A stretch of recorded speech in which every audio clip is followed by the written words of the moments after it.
നമസ്കാരം 42 കേരള ന്യൂസിലേക്ക്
കണ്ണിൽ ഇപ്പോൾ ശത്രു ഹമാസോ പാലസ്തീനോ ഇറാനോ മാത്രമല്ല, ലോകം തന്നെയാണ്.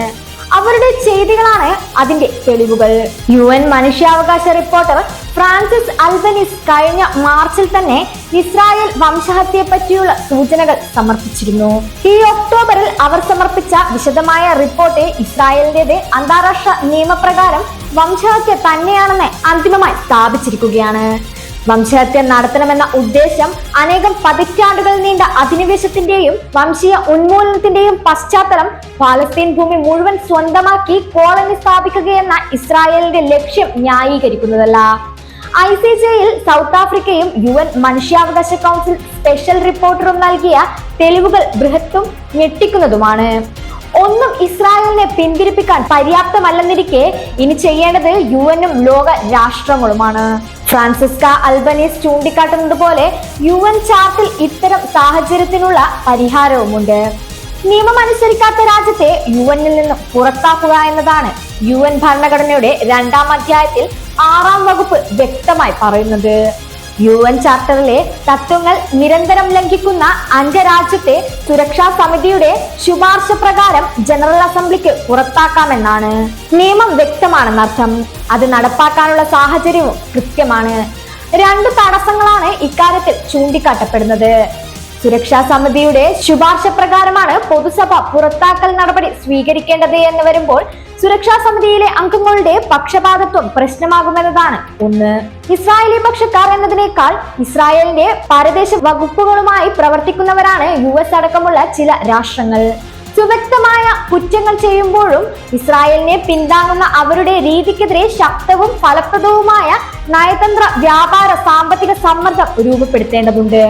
ഇതിനു ഫലപ്രദമായ നയതന്ത്ര വ്യാപാര സാമ്പത്തിക സമ്മർദ്ദം രൂപപ്പെടുത്തേണ്ടതുമുണ്ട്. ഇതിന് UN-ഉം പാലസ്തീനെ അംഗീകരിക്കുന്ന മഹാഭൂരിപക്ഷം ലോകരാജ്യങ്ങളും സക്രിയമായി രംഗത്തിറങ്ങണം. പുറത്താക്കൽ നടപടി തടസ്സമായി പറയുന്ന 2-ാമത്തെ ന്യായം UN പ്രമേയങ്ങൾ ഇസ്രായേൽ മാത്രമല്ല ലംഘിച്ചിട്ടുള്ളത് എന്നതാണ്. ഈ വാദം നിയമപരമായി ദുർബലമാണ്. മാത്രമല്ല ഇസ്രായേലിന്റെ ലംഘനങ്ങളെ പ്രത്യേകമായി കാണാൻ മതിയായ അനേകം കാരണങ്ങളും ഉണ്ട് താനും. ഇസ്രായേൽ ലംഘിച്ച UN പ്രമേയങ്ങളുടെ 10-1 പോലും മറ്റൊരു രാജ്യവും ലംഘിച്ചിട്ടില്ല. അതുകൊണ്ട് തന്നെ പുറത്താക്കൽ വ്യവസ്ഥകൾ UN ചാർട്ടർ 6-ാം വകുപ്പ് പ്രകാരം വിശേഷിപ്പിച്ച വിധം നിരന്തരം ലംഘിച്ച രാജ്യം അതൊന്നു മാത്രമാണ്. മറ്റൊരു രാജ്യവും ഇത്ര ഗുരുതരമായ ചട്ടലംഘനങ്ങൾ നടത്തിയിട്ടില്ല. മറ്റൊരു രാജ്യവും UN-നെ നേർക്കുനേരെ ആക്രമിച്ചിട്ടില്ല. ഇക്കൊല്ലം മാത്രം UN-ന്റെ കെട്ടിടങ്ങൾക്കും സ്ഥാപനങ്ങൾക്കും നേരെ അസംഖ്യം സായുധ ആക്രമണങ്ങൾ ഇസ്രായേൽ നടത്തി. UNRWA-യുടെ ഓഫീസുകളും ക്ലിനിക്കുകളും ഭക്ഷ്യ വിതരണ കേന്ദ്രങ്ങളും അടക്കം 70% കേന്ദ്രങ്ങൾക്ക് നേരെ ആയുധ പ്രയോഗമുണ്ടായി. ഗാസയിൽ മാത്രം 230-ലധികം UN ജീവനക്കാരെ ഇസ്രായേൽ കൊന്നു. ലബനാനിൽ UN ശാന്തസേനയെ ആക്രമിച്ചു. UN ഉദ്യോഗസ്ഥർക്കെതിരെ നിന്ദ്യമായ പ്രചരണങ്ങൾ നടത്തി. സെക്രട്ടറി ജനറലിനെ അപമാനിക്കുകയും ഇസ്രായേലിൽ വിലക്കുകയും ചെയ്തു. ജനറൽ അസംബ്ലിയെ ശകാരിച്ചു. UNRWA ഭീകര സംഘടനയായി അംഗീകരിക്കുന്ന പ്രമേയം കനറ്റ്സ് ഇസ്രായേലി പാർലമെന്റ് പാസാക്കി. അതേസമയം UN പ്രമേയങ്ങളുടെ ലംഘനം തുടരുകയും ചെയ്യുന്നു.